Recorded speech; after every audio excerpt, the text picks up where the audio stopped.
I anticipated that the conversation would be difficult. And so I put it off.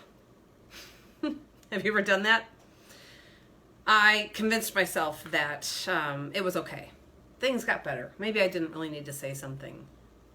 Well, by the time I knew I had to say something, it had grown. And now I was feeling really bad that I hadn't said something a lot earlier. Have you ever experienced that? And I was scared. I was nervous. I was nervous for that cringe moment, as Peter Bregman calls it. Peter Bregman wrote Leading with Emotional Courage. And this is a book that has a lot of great stories and tips on how to lead with emotional courage. And he talks about that cringe moment where you have shared something that is tough to say, but the person hasn't responded yet. And it's like, how are they going to take this? Are they going to be defensive? And so in an attempt to try to minimize that cringe moment, have you ever used the Oreo method?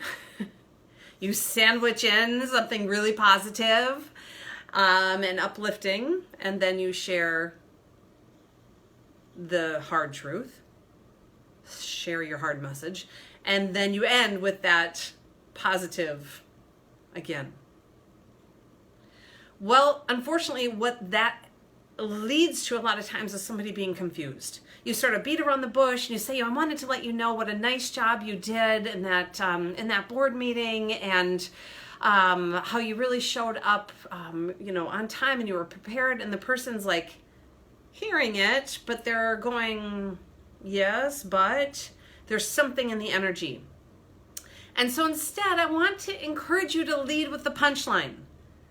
Don't make somebody confused by watering down your message with that Oreo sandwich approach.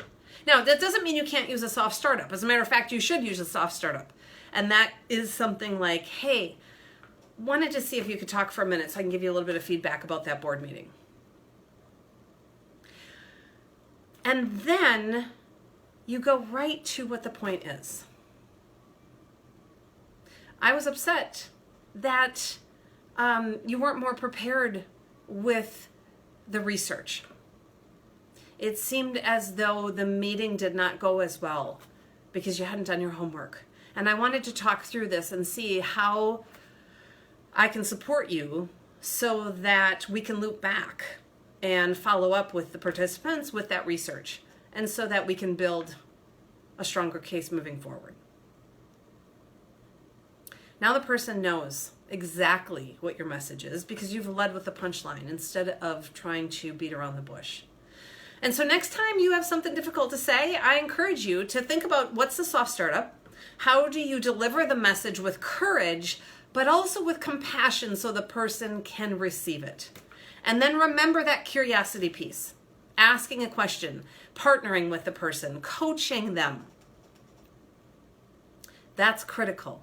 This is all about balance. And in Thoughtfully Fit, balance is one of the external practices. And it's a practice because it takes practice. It takes training. And it's all about balancing what you want and need with what the other person wants and needs. So you want them to improve. You want them to do something different. You want to give them feedback. Maybe you are their manager and they're a direct report. So lead with the punchline, give it to them direct, and then ask a follow-up question. What is their view of it? What support do they need?